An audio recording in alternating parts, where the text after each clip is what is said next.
आज आम्ही तुमच्यासाठी एक खास बातमी घेऊन आलो आहोत, जी महाराष्ट्राच्या राजकीय वर्तुळात खळबळ माजवत आहे.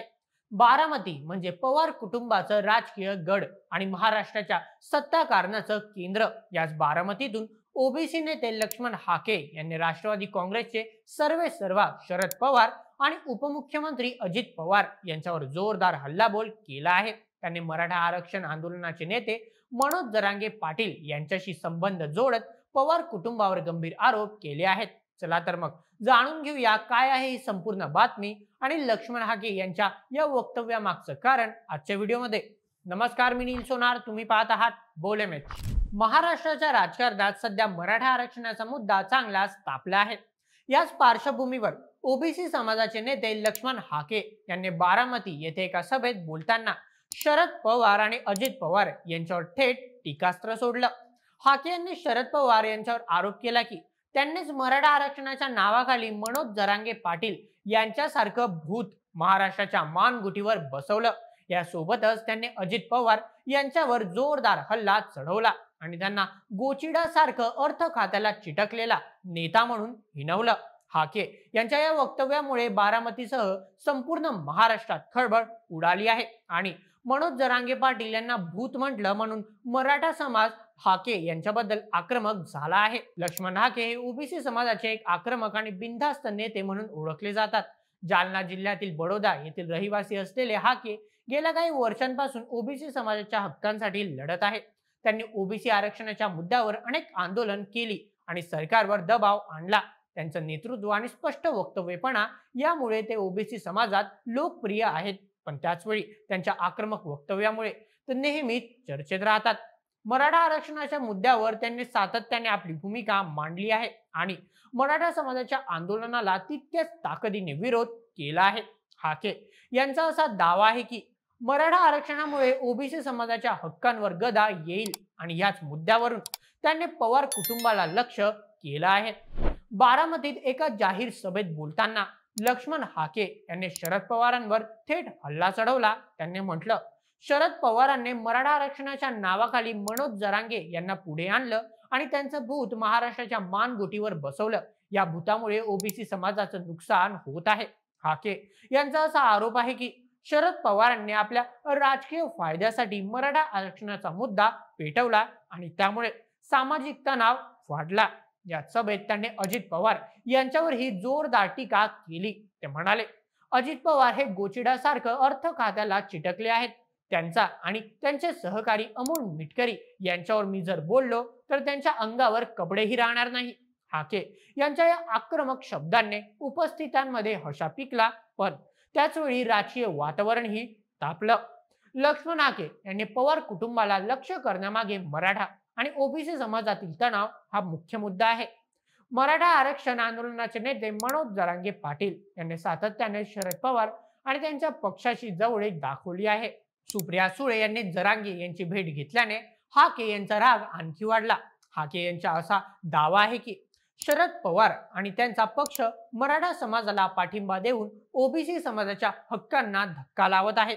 याच वेळी अजित पवार यांच्यावर टीका करताना हाके यांनी त्यांच्या राजकीय भूमिकेवरही आणि अर्थ खात्याच्या कारभारावर प्रश्नचिन्ह उपस्थित केलं. हाके यांनी अमोल मिटकरी यांचा फडतूस म्हणत त्यांच्यावर ही जोरदार टीका केली, ज्यामुळे राष्ट्रवादी काँग्रेसच्या गटात अस्वस्थता पसरली आहे. लक्ष्मण हाके यांचा हा हल्लाबोल केवळ वैयक्तिक टीका नसून त्यामागे मोठा राजकीय डाव आहे. बारामती हे पवार कुटुंबाचा गड आहे आणि याच ठिकाणी येऊन हाके यांनी थेट शरद पवार आणि अजित पवारांवर टीका केल्याने याला विशेष महत्त्व प्राप्त झालं आहे. मराठा आणि ओबीसी समाजातील तणावाचा फायदा घेऊन हाके स्वतःला ओबीसी समाजाचा मोठा नेता म्हणून पुढे आणण्याचा प्रयत्न करत आहे. याशिवाय त्यांनी मुख्यमंत्री देवेंद्र फडणवीस यांच्याकडून मोठ्या अपेक्षा असल्याचंही म्हटलं आहे, ज्यामुळे त्यांचा भाजपची जवळीक असल्याचा संदेश जात आहे. हाके यांच्या या वक्तव्याने आगामी विधानसभा निवडणुकीत बारामतीत काय घडेल याबाबत उत्सुकता वाढली आहे. लक्ष्मण हाके यांच्या टीकेला पवार कुटुंबाकडून अद्याप कोणतीही थेट प्रतिक्रिया आलेली नाही. मात्र यापूर्वी सुप्रिया सुळे यांनी मराठा आंदोलनाबाबत आपली भूमिका स्पष्ट केली होती. त्यांनी जरांगे पाटील यांची भेट घेतली होती तेव्हा मराठा आंदोलकांनी शरद पवारांविरोधात घोषणाबाजी केली होती. यावर सुप्रिया सुळे यांनी भाजपवर पलटवार करत म्हटलं होतं की 250 आमदार आणि 300 खासदार असलेला पक्ष आजही शरद पवारांना प्रश्न का विचारतो? यावरून पवार गट आणि हाके यांच्यातील तणाव स्पष्ट दिसतो. अजित पवार यांनीही यापूर्वी शरद पवारांवरील टीकेला निषेध दर्शवला होता. विशेषतः जेव्हा महायुतीतील नेते सदाशिव खोत यांनी शरद पवारांवर असभ्य टीका केली होती. त्यामुळे हाके यांच्या वक्तव्यावर अजित पवार काय प्रतिक्रिया देतात हे पाहणं उत्सुकताचं ठरेल. लक्ष्मण हाके हे केवळ राजकीय नेते नाहीत, तर सामाजिक कार्यकर्ते म्हणून त्यांची ओळख आहे.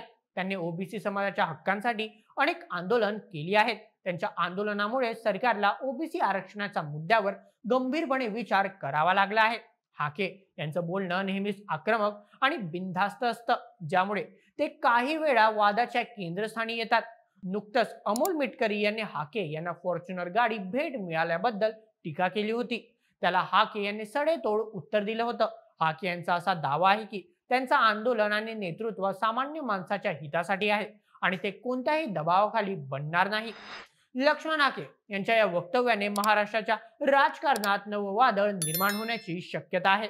बारामती हे पवार कुटुंबाचं बालेकिल्ला मानलं जातं आणि ह्याच ठिकाणी येऊन हाके यांनी थेट पवारांवर हल्ला केल्याने याला राजकीय रंग, मराठा आणि ओबीसी समाजातील तणाव वाढत असताना हाके यांचं हे वक्तव्य सामाजिक आणि राजकीय स्तरावर चर्चेचा विषय ठरला आहे. आगामी निवडणुकीत याचा काय परिणाम होईल हे पाहणं महत्वाचं ठरेल. हाके यांच्या या टीकेमुळे पवार कुटुंब आणि त्यांच्या पक्ष कशी प्रतिक्रिया देतो याकडे सगळ्यांचं लक्ष लागलेलं आहे. मित्रांनो, लक्ष्मण हाके यांनी बारामतीतून केलेला हा हल्लाबोल महाराष्ट्राच्या राजकारणात एक नवं पर्व सुरू करू शकतो. त्यांच्या आक्रमक शैलीने आणि स्पष्ट वक्तव्यपणाने ते पुन्हा एकदा चर्चेत आले आहेत. शरद पवार आणि अजित पवार यांच्यावर केलेल्या टीकेमुळे बारामतीचं राजकीय वातावरण तापलं आहे.